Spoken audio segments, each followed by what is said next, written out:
سڵاوی خوددا لە هەمولایەک. لەو بابەتەدا دەمەوێت باسی نەگۆڕەکانی پلانک بکەم، یاخود با بڵێن باسی سنووری فیزیا بکەم.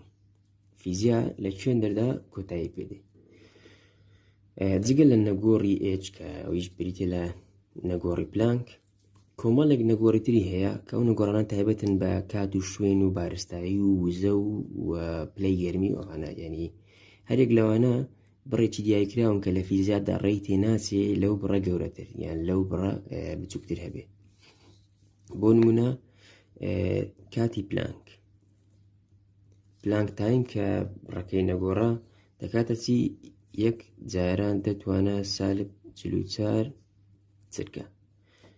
چرکە ناکرێت لەو بڕە بچووکتر بێتەوە. ئەگەر چرکەیەک دابەش بکەیت بۆ 1.44 سفر بە دواوەیدا و یەک بەشی لێ هەڵبژێری، ناکرێت چرکە لەو بەشە بچووکتر بێتەوە. و هاوکەشێکی هەیە تەبان بۆ دۆزینەوەی کاتی پلانک کە ناسمە سەر چۆنێتی دۆزینەوەی هاوکەشەکان، ینی هاوکەسەکان لە چواتون، تەنها ئەوەیە هاوکەشەکە بزانن ئەوە نەگۆڕی کێشکردنە، ئەوەشیان ئێچ بارە کە ئەوە گوتمان بریتێ لە هەر لە نەگۆڕی پلانک جارانی 1/2 پای، یاخود با بڵێن دەکاتە ئێچ لەسەر 2 پای. بەو شێوە دەکەی ئەو ئەنجامەی کە کاتی پلانک بریتێ لەوەندا. و دواتر ئەوەتان بۆ باز دەکەم کەەوە ئەوە مانای چییە، ئەوەنە مانایان چییە. و بۆشایی پلانکمان هەیە، سپەیس بۆشایی پلانک کە بریتێ لە 1.6 یاخود 1 با بڵێن جاران دەتوانە سالب 35 مەتر، کە ئەویش هاوکەشەکەی با بڵێن بۆشایی یاخود دیستانس یان با بڵێن دووری یەکسانە بە h بار جارانی g لەسەر 35 خێرایی ڕووناچیە. ئەوانە هەمووی نەگۆڕن، ئەو نەگۆڕشت بۆ دەردەچێت. و جگە لەوە ماس نەگۆڕی با بڵێن بارستاییمانەیە کە دەکات 2 جاران دەتوانە 8، ناکرێت بارستاییەک لەو بڕە کەمتر بێ. و نەگۆڕی با بڵێن خێرایی کە خێرایی ڕووناچیە 300,000 کیلۆمەتر لە سرکەیەک، ناکرێت لەو بڕە زیاتر بێ. پلەی گەرمی ناکرێت لە با بڵێن 1 جاران دەتوانە 32 کلڤن زیاتر بێ. ئەوانە هەمووی کۆمەڵێک نەگۆڕن کە بریتین لە سنووری فیزیا، واتە ناکرێت با بڵێن بۆشایی لەو بڕە بچووکتر بێتەوە، بۆشایی لەو بڕە بچووکتر بێتەوە، کات لەو بڕە بچووکتر بێتەوە، بارستایی لەو بڕە بچووکتر بێتەوە. لەبەر ئەوەی ئەگەر بڕەکانمان با بڵێن کاتەکەمان کاتێکمان دانا دەتوانە سالب 45 دەتوانە سالب 50، ئەوە هاوکەشەکان ئەنجامەکانیان هەڵا دەردەچێت، ئەنجامی هاوکەشەکانمان هەووی هەڵا دەردەچێت یان بە سالب دەردەچێت، ینی کێشەی تێ دەکەی. هەر بۆیە ئەوانە بریتین لە سنووری فیزیا، واتە فیزیا لەو سنوورەدا کار دەکات، لە سنووری کاتی پلانک و بۆشایی پلانک بە تایبەت. و لە تیۆری ڕێژەی باسی ئەوشمان کرد کە خێراییەک لە خێرایی ڕووناچی زیاتر بێ هاوکەشەکان چۆن ینی تێک دەچن. هەر بە نمونە ئەگەر بۆشایی وەرگرین، ئەوە با بڵێن دووری ڕێژەیە، ئەوشان دووری نیوتنیە، جارانی 1 کەم V² لەسەر C² بکەین. ئەگەر ئەوە خێرایی زیاتر بێ، ینی خێرایی زیاتر بێ لە خێرایی ڕووناچی، ئەوە بە ژمارە دەردەچێت و لە کۆتاییدا ئەنجامەکەت دەبێت بە سالب، کە ئەنجامەکەش سالب بوو واتە بۆشایی بە سالب دەردەچێت. بۆیە بە هەمان شێوە بۆ کاتیش کە دەلتاتی لەسەر 1 کەم V² لەسەر C²، ئەگەر ئەو ئەنجامە سالب بێ کات بە سالب دەردەچێت، واتە کات دەگەڕێتەوە دووە و بۆشایی بە سالب دەردەچێت. هەمووی کێشەی تێدەکەوێت تیۆری ڕێژەی ئەگەر خێرایی لە خێرایی ڕووناچی زیاتر بێ. بە هەمان شێوە ئەگەر خێرایی با بڵێن کاتەکان لەو کاتانە بچووکتر بێتەوە، بۆشایی لەو بچووکتر بێتەوە، هەموو هاوکەشەکان کێشیان تێدەکەوێت. هەر بۆیەش ئەوە با بڵێن بە سنووری فیزیا دانراوە. یەکێک لە پارادۆکسەکان کە با بڵێن پارادۆکسی سپەیس پێ دەوترێت جگە لە کات، بە باسی پارادۆکس کە پێ دەوترێت زینۆس پارادۆکس. و ئەگەر بە سادەی بۆتانی باسکەم، تۆ لێرە وەستاوی دەتەوێت بچی بۆ ئێرە، سەرەتا با بڵێن نیوەی ڕێگاکە دەبڕی، دوای ئەوە دووبارە هەر هەنگاویشتر نیوەی تر دەبڕی، واتە ئەو کات نیوەی ئێرە دەبڕی، دووبارە نیوەی تر دەبڕی، دووبارە نیوەی تر ینی هەر هەنگاویکردنا نیوەی ڕێگاکە دەبڕی. ئەوە تۆ هەرگیز ناتوانانی بگەی بێرە، چونکە ئەو بۆشایە لێرەدا هەر نیوە دەبێت، دووبارە نیوە دەبێتەوە. ینی ئێرەش بە هەمان شێوەنی گەورەیکەین، لێرە تۆ بۆ ئێرە خاڵی کۆتاییتە، دووبارە نیوە دەبڕی، دوایی اینجا ئێرە وەردەگری نیوەی ئێرە، ئەنجا ئێرە وەردەگری نیوەی ئێرە، ئێرەگە دابشکەینەوە دووبارە دابشکەینەوە، با بڵێن گەورەی بکەین، لێرە دەتێ ئەوە خاڵی کۆتایی، دووبارە تۆ لەو هەنگاوی ئێرە دووبارە نیوەی ڕێگاکە دەبڕواتە چی بەسەردێ، کەواتە تۆ هەرگیز ناتوانانی بگەی بە خاڵی کۆتایی، لێرەوە بگەی بە خاڵی کۆتایی ئەگەر بۆشایی بێکۆتا وەک بڵێن بێکۆتا وەک لێرەکردمان بچووک بێتەوە. بۆیش ینی لە فیزیادا سنوورێک دانراوە کە بۆشایی ناکرێ لە 1.6 جاران دەتوانە سالب 35 بچووکتر بێتەوە، ئەو بریتە لە سنووری بۆشایی، واتە بۆشایی لەو بڕێە زیاتر دابش نابێ، ناکرێ بێکۆتا هەر دابشکەی هەر بڕێشی بۆشایی دابشکەی بۆ بچووکتر، ئەگەر نا هەرگیز ناتوانانی لە خاڵێکەوە بۆ خاڵێشتر بڕۆی. ئەو پێی دەگوترێ زینۆس پارادۆکس. پارادۆکسەکە لە چیدایە؟ پارادۆکسەکە لەوەدایە بۆشایی ئەگەر بێکۆتا دابش بێ ئەی چۆن تۆ لە ژیانەدا هەموو کاتێک یعنی دووری دەبڕی، با بڵێن لە مەترێکەوە بە 2 مەتر دەڕۆی، لە شوێنی خۆ دەچێت شوێنیشتر، چۆن دەتوانانی بڕۆی ئەگەر بۆشایی بێکۆتا دابش بێ، بێکۆتا بچووک بێتەوە، واتە تۆ بێکۆتا پێویستە کات ینی بڕۆی، پێویستە بێکۆتا بڕۆی تاوەکو بگەی خاڵی دوو، لە کاتێکدا بێکۆتا نەڕۆیشتی و لە ترکەیەکی دیاریکرا و بۆشایەکی دیاریکراویش دەبڕی. ئەوە زینۆس پارادۆکسە. جا چارەسەرەکەی با بڵێن بە ژووری فیزیا ئەوەیە کە بۆشایی لەو بڕە بچووکتر نابێتەوە، واتە بۆشایی بچووک دەبێتەوە تاوەکو دەگاتە بڕێک کە پێی دەگوترێ با بڵێن بۆشایی پلانک، کە دوورەکەی لێرە بۆ ئێرە چەندە 1 جاران دەتوانە 35 سالب 35 مەترە، لەوەدا بۆشایی دابش نابێ بۆ بچووکتر، با بڵێن ببێتە 2 پارچە بۆشایی، لەوەدا زیاتر دابش نابێ، واتە ئەوە بۆشاییش پلانکە ئەوش بۆشاییشی ترە، تۆ لێرە ڕاستەوخۆ دەپەڕیەوە بۆ ئێرە، نەک بڵێ ئەو دوورێ ببڕی ڕاستەوخۆ، ینی ئەوە بریتە لە سنووری بۆشایی پلان. طبعا لە ڕووی فەلسەفیەوە وەڵامی تر هەیە بۆ بابەتەکە، بۆ نمونە لە پێشوو باسم کرد ئیبراهیم النەظام کە پێی وایە مادە بێکۆتا دابش دەبێ و کات و شوێنیش بێکۆتا دابش دەبێت، جاکە پرسیاری ئاراستە دەکرێت ئەگەر بۆشایی بێکۆتا دابش ببێت چۆن دەتوانین دووری نێوان دوو بۆشایی ببڕین. ئەویش لە وەڵامدا دەڵێ ئێمە لەو خاڵە دەچین بۆ ئەو خاڵە بەبێ ئەوەی ئەو نێوانە ببڕین، بەبێ ئەو نێوانە ببڕن، واتە ڕاستەوخۆ بەگوڵەی لێرە ون دەبی و لێرە بە دەردەکەویەوە. جەمە بەسی لەوە لە بۆشایی بچووک دێ نەک لە جیهانی بینرا، ینی ئێمە بێکۆتا ینی هەر هەنگایەک دەنێن بێکۆتا بۆشاییمان بڕیوە، نێگوڵەی بازدانێک ئەنجام دەدەین، نەک ژمارەیەکی بێکۆتا ڕێگا ببڕین تاوەکو لێرە بووین بە ئێرە. ئەوە ئیبراهیم نەظام بۆ شێوازانی وەڵامێکی هەیە بۆ ئەو بابەتە، و لە ڕووی فیزیاییشەوە پێ دەڵێ بۆشایی لەو بڕە بچووکتر نابێتەوە. ئەوە سەبارەت بە پارادۆکسی زینۆ. پارادۆکسی کاتیش چییە؟ با بڵێن بۆچی کاتەکە نابێ لەوە بچووکتر بێتەوە؟ چونکە ئەگەر کات لەوە بچووکتر بێتەوە بۆ ئەوەی هەر چرکەیەک بڕوە پێویستە بێکۆتا کاتی پێ بچێ، لەبەرەوەی با بڵێن ئەوە چرکەی یەکە، ئەوەشیان چرکەی دووە، چرکەی یەک ئەوەش چرکەی دوو. ئەو چرکەیە ئەگەر لە بێکۆتا بەش پێک هاتبێ بێکۆتا بەش بچووک بێتەوە، واتە پێویستە بێکۆتا بڕوە ئینجا داواتە چرکەی دوو، هەر بۆیە ڕێی تێ ناچێ، ینی ناکرێەوە هەبێ. بۆیش ئەنی پلانک کاتی دانەوە کاتی پلانک کە 1 جاران دەتوانێت سالب 44 لەو بەشە چرکە بچووکتر نابێتەوە، بەو شێوەیە دەتوانیت چرکەیەک ببڕیواتە، بەڵام ئەگەر بێکۆتا بچووک بێتەوە ئەو ناتوانێت بڕدرێ. بەڵام دووبارە ئیبراهیم نەظام پێ دەڵێ چی پێ دەڵێ کات بێکۆتا ناڕوە، بەڵکو کاتیش بازدانی هەیە، هەروەک چۆن بۆشاییەکە بازدانی هەیە کاتەکەش بە هەمان شێوەیە. ئەوانە بریتین لە سنووری فیزیا. لەبەرچی بریتین وەک باسمان کرد بە تایبەت با بڵێن لەسەر ئەگەر لەسەر کات و شوێن و خێرای ڕووناچی بدوین، لەبەر ئەوەی ئەنجامەکان هەڵا دەدەچن ئەو کاتە، بۆیە فیزیا لەو سنوورەدا دەوەستێت، و هەر ئەنجامێکیش با بڵێن بچووکتر بێ لە کاتی پلانک، بچووکتر بێ لە کاتی پلانک و بچووکتر بێ لە بۆشایی پلانک، ئەوە لە فیزیادا بە نەبوون حسابە.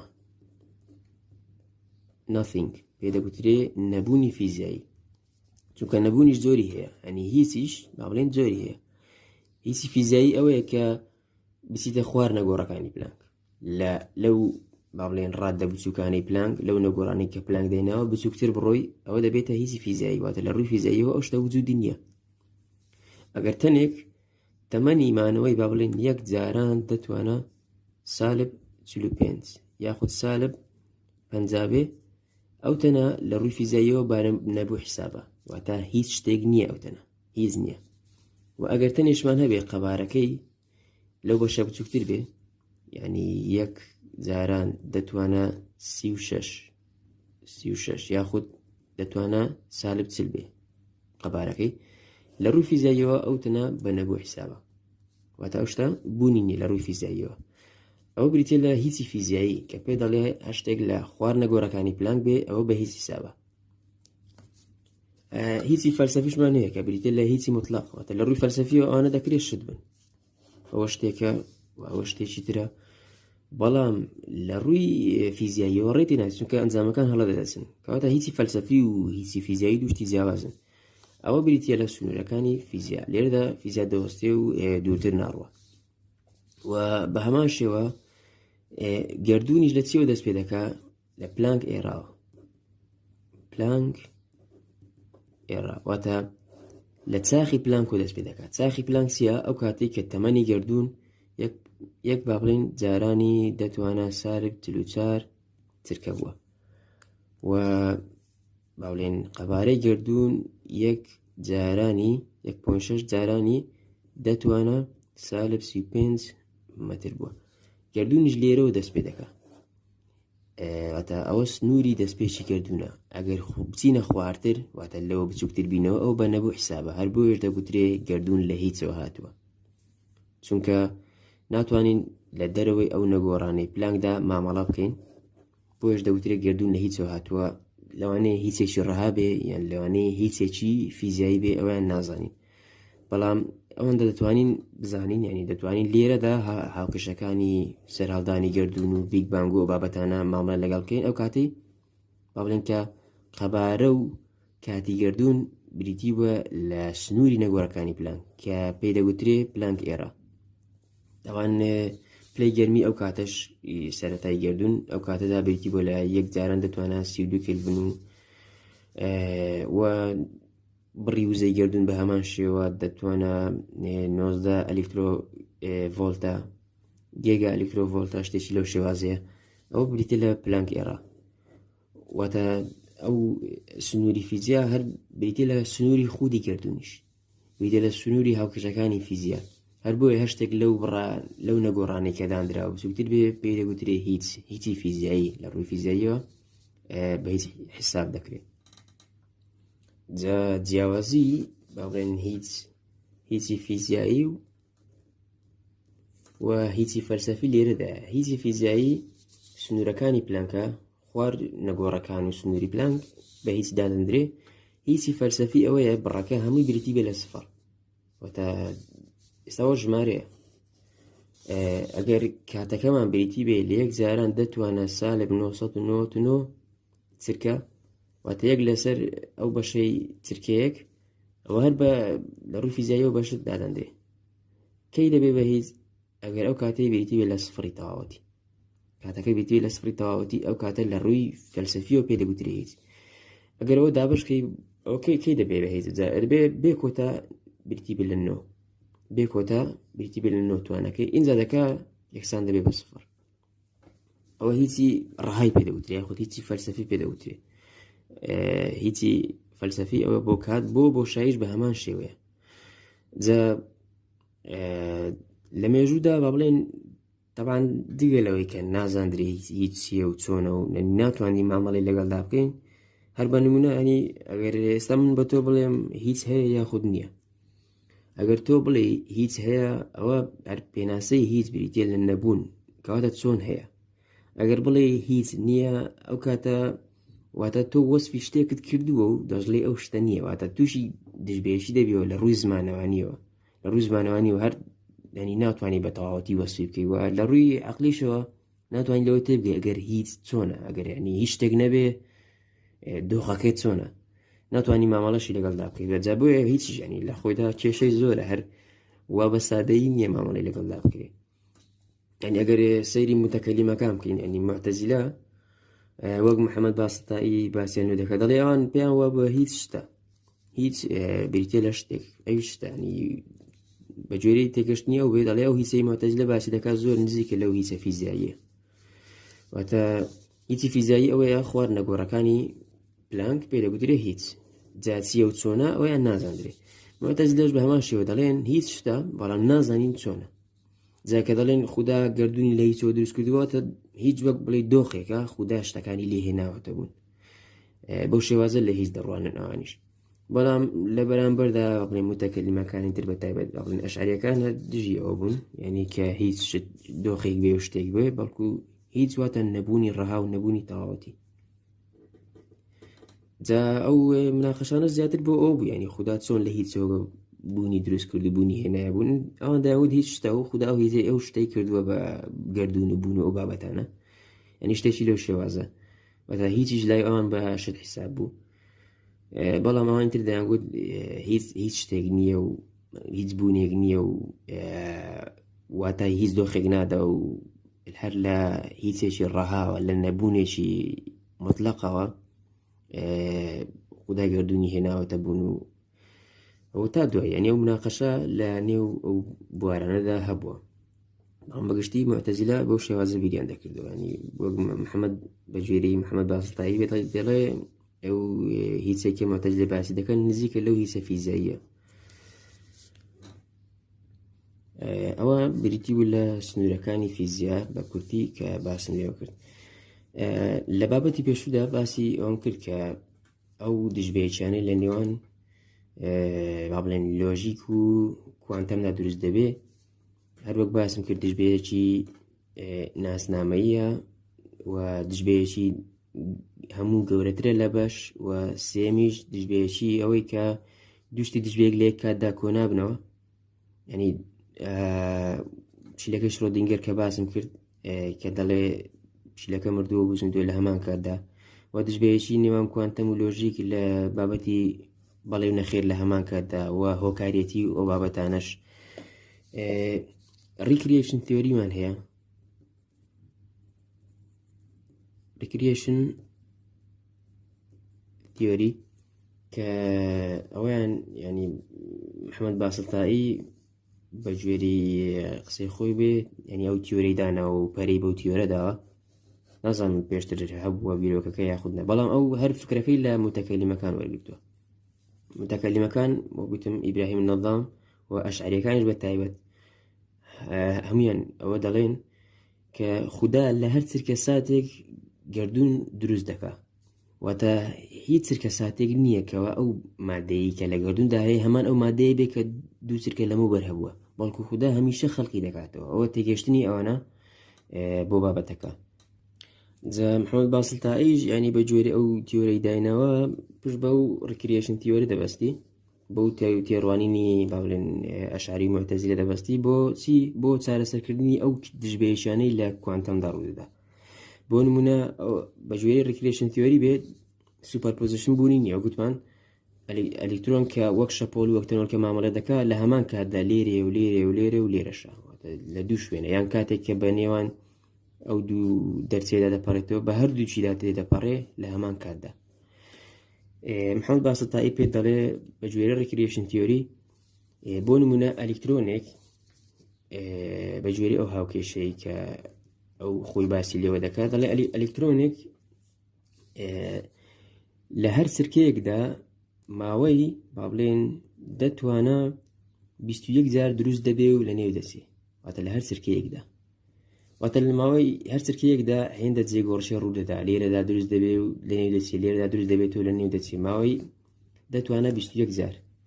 بە جۆرەی با بڵێن ئەو تیۆرەی ئەو گریمانی کە ئەو داینەوە، و تەنۆکەکانی تریش بە هەمان شێوان یاریەکە و ئەنجامێکی لێدا دەچێت، واتە تەنۆکەکان لەرینەوە دەکەن، لەرینەوەکەیان چۆنە لە چرکەیەکدا ئەلکترۆنێک بە نمونە وەرگرین دەتوانە 21 جار دروست دەبێ و لە نێو دەسێتەوە.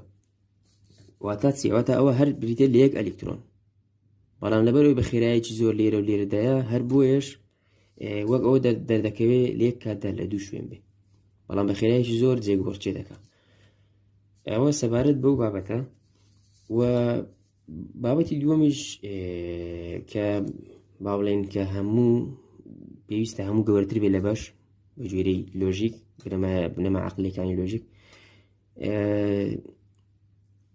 لە کوانتم دەستی بە دەردەکەی بڵێن 4 تەنۆرکەمان هەیە، 2 نیوترۆن 2 پرۆتۆن. ئەگەر ئەو 4 بارستایەکەیان وەرگرین بە تەنها زیاترە لەوەی کە هەر 4یان پێکەوە کە هایدرۆجین پێک دێنن.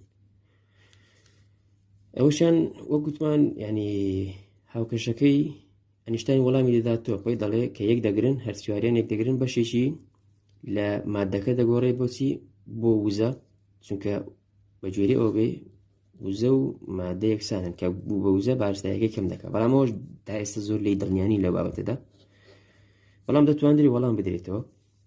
بابەتی سێەم کە پشیلەکەی شرۆدینگەرە کە لە هەمان کاتدا مردووە و زیندووە.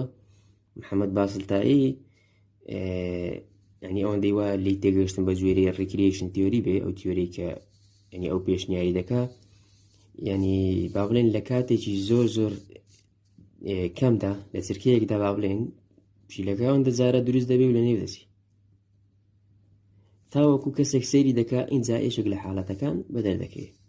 هەروەک چۆن ئەلکترۆنەکە لێرەدا بەردەوام دروست دەبێ و لێرە دەردەکەوێتەوە، لێر دوایی دەردەکەوێتەوە کە سەیرت کرد لەو چرکە ساتەتا لە شێ و لێوێن دەردەوەستێ. پشیلەکەش بە هەمان شێوە، ینی وەک بڵێ هەڵبەز و دابەز دەکات لە نێوان مردن و زیندووبووندا، نەک زیندوو بێ و مردوو بێ لە هەمان کاتدا، تاوەکو تۆ سەیری دەکەی کە سەیرت کرد ئینجا یەکلا دەبێتەوە ئایا زیندووە یاخود مردووە، بەڵام خۆی بەردەوام لەو نێوانەدا ینی لێرە لێر دەکات دەزوولێ. بۆ شێوەیە ینی وەڵامی ئەو بابەتانە دەداتەوە. و خاڵی سارێژ و هەمان شێوە. پێنجەم بۆ هۆکارێتی دەڵێ چی؟ بۆ هۆکارێتی دەڵێ طبعاً ئەو بڕوای وایە ئەو ڕیکریشن تیۆریە ینی پێی وایە خودا هۆکارە بۆ بابەتەکە، ینی پرسی خودا دێنێتە نێو بابەتەکە، هەرچەندە لە ڕووی فیزاییەوە ینی تۆ شتێک کە نەتوانی مامەڵەی لەگەڵ بکەی لە ڕووی زانستیەوە بە زانست داناندرێ، ینی دەتوانی بە بیرۆکەیەکی فەلسەفی ژوەریگیری. بەڵام دەڵێ چی؟ مەسەلەن وەک گوتمان ینی ئەلکترۆن کە دەپەڕێتەوە لەو دوو بۆشاییەدا لە هەمان کاتدا لێرە و لێرە دەپەڕێتەوە. محەممەد باسڵتایی پێ دەڵێ ئەوە بەردەوام خەڵق دەبێ، ینی خودا هۆکارە بۆ ئەوەی کە ئەلکترۆنەکە لێرە بێ یاخود لێرە، نەک هەڕەمەچی بێشتەکە. و ئەو ئەلکترۆن کە شوێنەکە داگیر دەکا و کەمتر ئێرە کەمتر ئێرە، ئەو دووبارە شتەکە ئەگەریە، ئەگەر ینی هۆکارێکمان هەیە کەوا ئەگەرەکان یەکلا دەکاتەوە، بڕیار لەسەر ئەوە دەدا کەوا چ ئەگەرێک بێتە جێ، ئایا 150ەکە بێتە جێ یان 125ەکە بێتە جێ، کە ئەویش مەبەستی پێی خودایە دووبارە، ینی پێی وایە خودا هۆکارە بۆ بابەتەکە. و ئەو تەنۆرکە خەیاڵیانش کە لە نەبوونەوە دێنەبوون با بڵێن لە هیچەوە کە سەر هەڵدەدەن دووبارە دەیبەستێتەوە بە هەمان بابەتەوە. ئەوە بە گوێرەی ئەوەی کە من لی تێگەیشتم لە ڕیکریشن تیۆری یاخود با بڵێن تێگەشتنەکەی محەممەد باسڵتایی، یان ئەو چارەسەرانەی کە ئەو داینەوە. طبعاً ینی من بە زیاتر بە شێوەی فەلسەفی دەیبینم چارەسەرەکانی بابەتەکەی.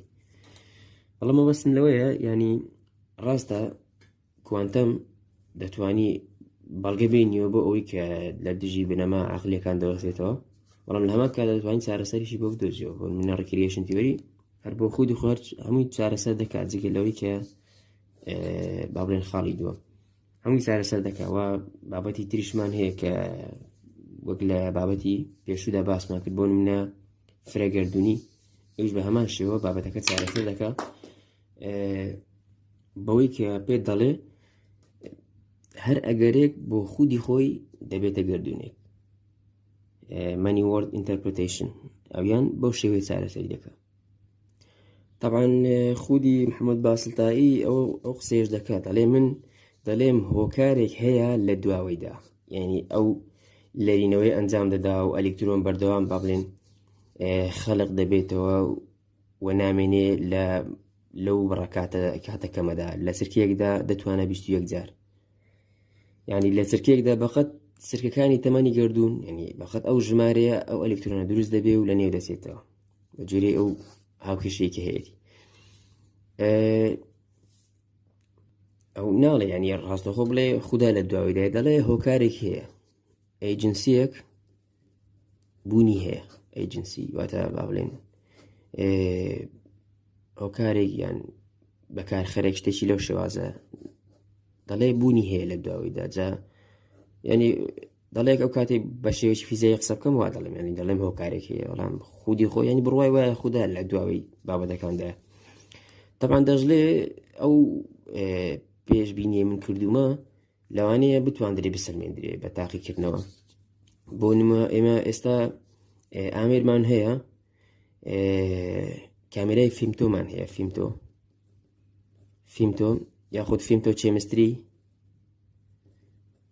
کە ئەحمەد زوێل بووە براوەی خەڵاتی نۆبڵ، ینی دەتوانێت پێ دەڵێ ئەحمەد جوێل ینی پێ دەڵێ تاقیکی ینی کارلێکە کیمیاییەکان لە ماوەی چەنددا ڕوودەدەن. یەک جاران دەتوانە سالب 15 چرکە لەو بڕەکاتەکەمەدا کارلێک ڕوودەدا لە نێوان تەنۆرکەکی با بڵێن کیمیاییەکاندا، کارلێکی کیمیایی ڕوودەدا کە ئەوە فیمتۆسەکەندی پێدەگوترێ، فیمتۆسەکەند کە ئەحمەد زوێل بووە خاوەن خەڵاتی نۆبڵ بۆ ئەو بابەتە.